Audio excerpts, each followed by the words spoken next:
স্টিলের থালায় মিতুলের সাজিয়ে দেয়া মোটা চালের ভাত, পাট শাক ভাজা, লাউ ছেঁচকি আর বাটা মাছের ঝাল যেন অমৃত লাগলো। আমার কর্তা খেতে খেতে বললেন, বাটা মাছের কাঁটা গলায় বেঁধলে যেমন খচখচ করে, ঠিক তেমনি একটা খচখচানি এতদিন বুকে বিঁধেছিল। আজ এই শাক পাতা খেয়ে সেটা যেন নেমে গেল। সত্যিই অদ্ভুত একটা আরাম হচ্ছে আজ। তাড়াতাড়ি করে চোখ মুছলাম আমি। ষষ্ঠীর দিনে যে চোখের জল ফেলতে নেই, অমঙ্গল হয়। এবার ফিরে আসি গল্পে। আসল গল্পটা শুরু হয়েছিল পরশুদিন সকালবেলা। বাজার থেকে ফিরে ঘরে ঢুকতে ঢুকতেই কর্তা বললেন, বুঝলে গিন্নি, বাজারে এক্কেবারে আগুন লেগেছে। আমি দৌড়ে এসে বললাম, আগুন? সে কি গো, কিভাবে লাগলো? কারোর কিছু ক্ষতি হয়নি তো? উনি হো হো করে হেসে বললেন, একেই বলে মেয়ে লোকের বুদ্ধি। আরে না না, জিনিসপত্রের দামে আগুন লেগেছে। মাছ বাজারে ঢুকেই তো ছ্যাঁকা লেগে গেল গো। আজ আর বিশেষ কিছু নিইনি বুঝলে। এখন 2 দিন নিরামিষ ভাত খাবো। আমি আটা মাখতে মাখতে বললাম, তা কি এমন হলো যে বাজারে এমন দাম বাড়লো? আরে তোমারও না আজকাল কিছুই মনে থাকে না। পরশু জামাই ষষ্ঠী, ভুলে গেছো নাকি? কর্তার কথায় নিমেষে আমার পায়ের তলার মাটিটা কেমন যেন দুলে উঠল। মুখে বললাম, ও পরশু ষষ্ঠী, আমাদের আবার ষষ্ঠী আর সপ্তমী। বেল পাকলে কাকের কি? কর্তা উঠে এসে আমার কাঁধে হাত রেখে বললেন, এই দিনগুলোই তোমার খুব কষ্ট হয় বলো? টুকটুকিকে ফোন করব একবার? অনেক দিন তো হলো, করে দেখেই না। আমি চোয়াল শক্ত করে বললাম, কখনো নয়। আজ জামাই যদি আমার সঙ্গে এই ব্যবহারটা করতো, মনকে বুঝিয়ে নিতাম সে পরের ছেলে, কিন্তু পেটের মেয়ে যখন বসত বাড়িটা ওদের হাতে তুলে দিইনি বলে সম্পর্কটাই নষ্ট করে দিল, সেই মেয়ের সঙ্গে কথা বলার কোনো ইচ্ছে আমার হয় না। বিশ্বাস করো, অর্থ আর সম্পত্তি দিয়ে ব্যাংক ব্যালেন্স ভারী করা গেলেও সম্পর্কের গিঁট কখনো মজবুত করা যায় না। ও মেয়ে আমার কাছে কবেই মরে গেছে।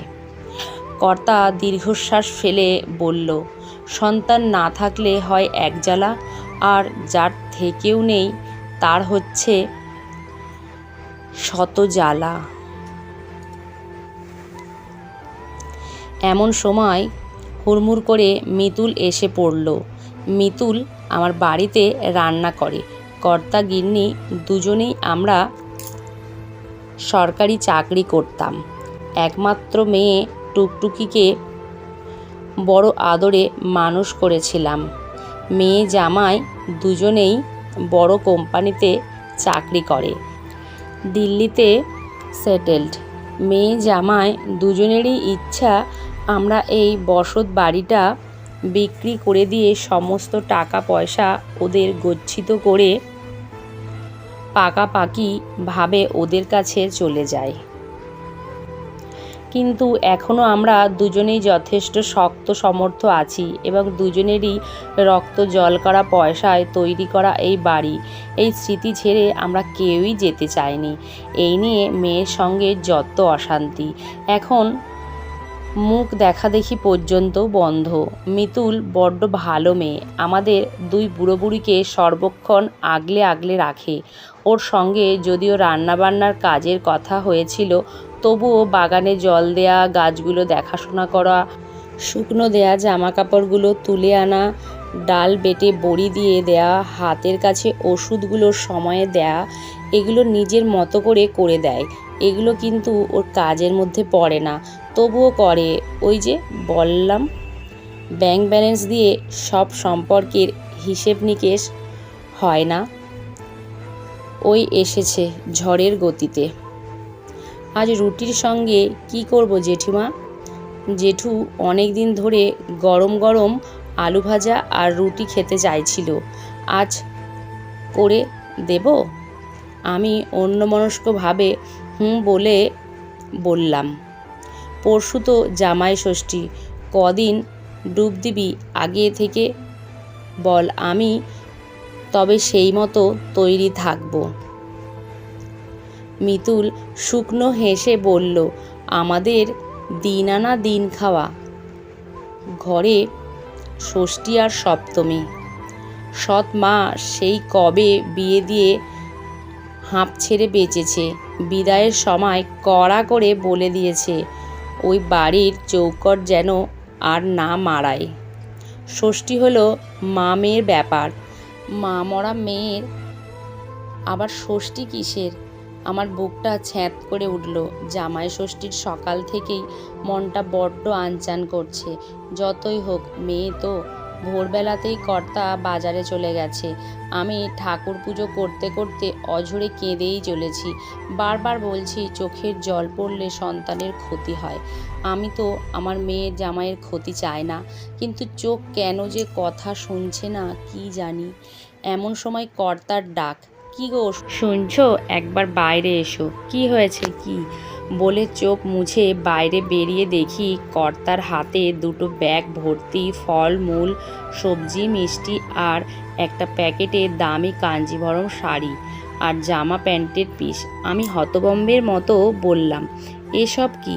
উনি রহস্যময় হাসি হেসে বললেন, দরকার আছে, তৈরি হয়ে নাও, বেরোবো। গাড়িতে যেতে যেতে জিজ্ঞাসা করলাম, আচ্ছা আমরা কোথায় যাচ্ছি বলো তো? টুকটুকিরা কি কলকাতায় এসেছে? আমি কিন্তু ওর মুখ দেখব না, এই বলে দিলাম।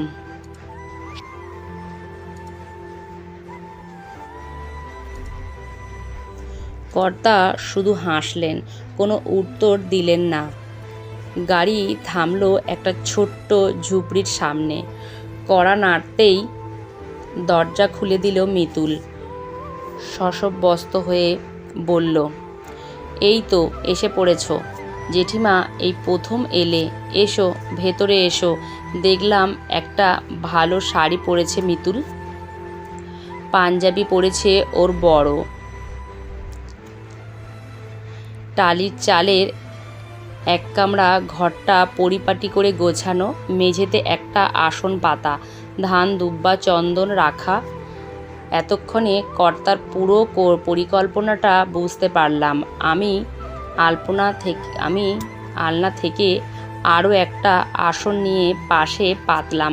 মিতুল আর ওর বরকে পাশাপাশি বসিয়ে আশীর্বাদ করে বললাম, রক্ত বেইমানি করলেও করতে পারে, কিন্তু মনুষ্যত্ব আর সততা কখনো বিশ্বাসঘাতকতা করে না। পরের জন্মে যদি নিঃসন্তানও হই, আমার কোনো দুঃখ থাকবে না যদি তোর মতো একজন পাশে থাকার মেয়ে পাই। মিতুল আমার হাতে একটা ছাপা শাড়ি, কর্তার ধুতি পাঞ্জাবি তুলে দিয়ে বলল, অনাদরে বড় হয়েছি, আদরের কাঙাল আমি। মা নেই বলে মায়ের মর্ম বুঝি, থাকলে হয়তো এইভাবেই হেলাছেদ্দা করতাম। আফসোস ছিল নিজের রোজগারে মা বাবাকে কিছু দিতে পারলাম না। আজ সেই শখ পূরণ হলো। আমি ওর গালে চুমু খেয়ে বললাম, আমার ভালো মেয়ে। মিতুলের বর বলল, ও আর জামাইটা বুঝি কেউ না, সবই মেয়ের ভালো। আমি মুখ টিপে হেসে বললাম, কথায় আছে, জন জামাই ভাগনা, তিন নই আপনার।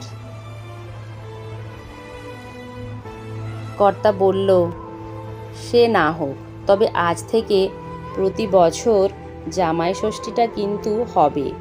আর হ্যাঁ, মেনুতে কিন্তু থাকবে মিতুলের হাতের রান্না, মাসুরি চালের ভাত, ডাল আর বাটা মাছের ঝাল। আহা, যেন অমৃত। সবাই হেসে উঠল। সেই হাসিতে আরও একটা হাসি মুখ দেখতে পেলাম মিতুলের মায়ের।